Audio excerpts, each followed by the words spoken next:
I do really well on this little fly, small waters and large waters, and it's just when the fish have had a little bit of pressure that I tend to fish it. I'll give you an example. So this is there's your normal size cormorant. Quite a difference, as you can see. But this mini-me one, you can tie it plain, however, because it's small I like a bit of bling on it, and it's specific bling that I like, so go ahead and tie them, shall we? I'll start off with a B175 size 14 in the vise. Flat tying thread, this is UTC. I've got a little bit of space here, and I'll show you why in a second. Let's get rid of that. And then I put the bits that I'm going to use here facing forward, because I'm going to pull everything back. It makes for a smaller head. So I've got this black mirror flash, peacock black, crinkle mirror flash, sorry. Love the stuff. In Glow Bright number 5. You can mix and match, obviously. Green does really well. I forget what green floss is. My God, that's terrible. Is it 12? Can't remember. Anyway, so I get a little bit of floss, double it over. So I've got 2 strands there. And it's facing forward. Make sure it's on the side. It's facing forward. Come down the body. Get this side lined up. Again, facing forward. Like so. So I've got 2 ends there. And then just wet them to keep everything together. Like so. So I've wetted these, it'll keep them separate. And then all I'm going to do is get a bit of crystal mirror flash, same thing, 1 strand.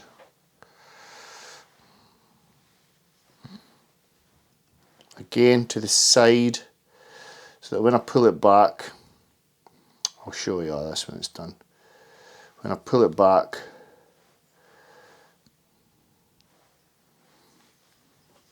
oh, that one's moved.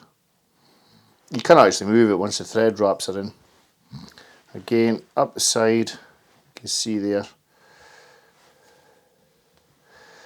You can straighten all this off later. So I've got everything basically coming at the top of the hook shank. So I'm now going to wind down the body. Now you can use whatever herring. I like this soft pink. Again, different colour. You can use natural, you can use olive. I like this pink one. So if I just grab a quill, I'm going to stick that in, catch it in, and then winding up. You can get that little taper there if you wish. You get a whip finishing tool. You can, if you wish, epoxy this or UV it, whatever you want, just to make it a little bit more robust. I'm not going to bother for the sake of fly tying. And then we've got to wind up, touch and turns. I say touch and turns, I missed that there. Creating that segmented effect on the fly. Probably got stuff about there. I need to give myself a little bit of space to work with the marabou. That's your bulky bit, is the marabou. Give me your scissors and snip that off. Right, make sure everything's coming out either side. And now we've got to catch in. Just make sure everything's out of the way. I'm going to catch in my marabou in the middle. It's a very specific way of doing the marabou. Just grab a feather. All I want is the very, very tip. So you You can see the whole feather there. I just want the tip, so I'll come back, obviously use the rest of the feather, but I only want the tip, so I'm just going to pinch that off there. Just the tip of the feather, the very, very tip of the feather.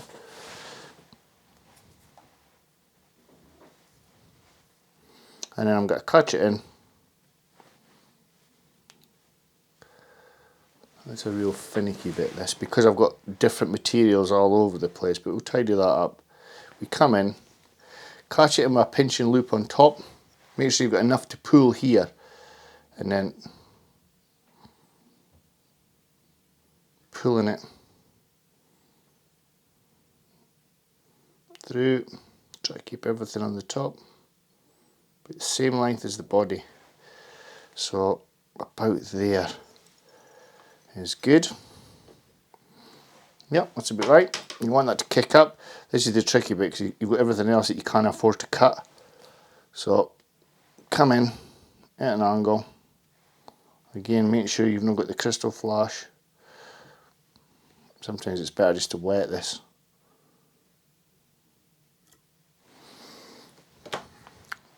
And then we'll tidy this up with thread wraps. So get your crystal mirror flash and your glow bright to the side, like so.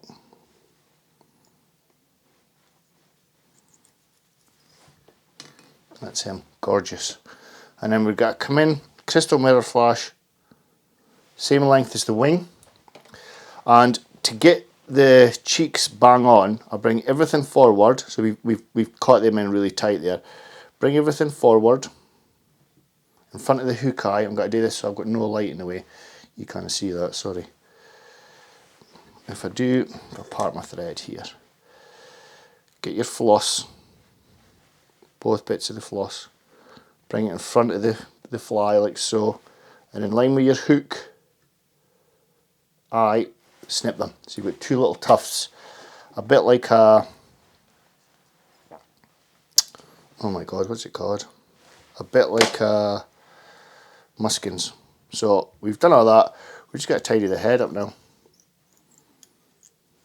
Try not to get, that's a problem with this bloody UTC, it will fray. I've got a little frayed edge there.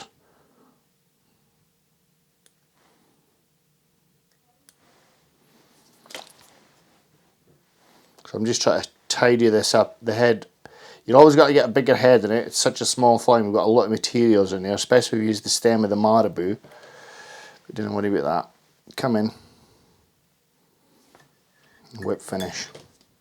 You could use a thinner thread, I suppose. And then just to finish them off, I've got to get a tiny little bit. The key is keeping that marabou kicked up at an angle.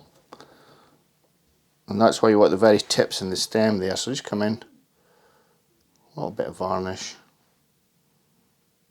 See how that's looking your side, and how that's looking my side. And there you go. That's perfect. That's the mini-me cormorant. An absolute excuse me, absolute pearl of a fly when things go a bit tricky. I really like it on small waters as much as I do on reservoirs. The fiddly bit's getting everything out the front and getting everything back. If you didn't, you get an even bigger head in the fly, but yeah, that's him. We've got another one here. A great fly.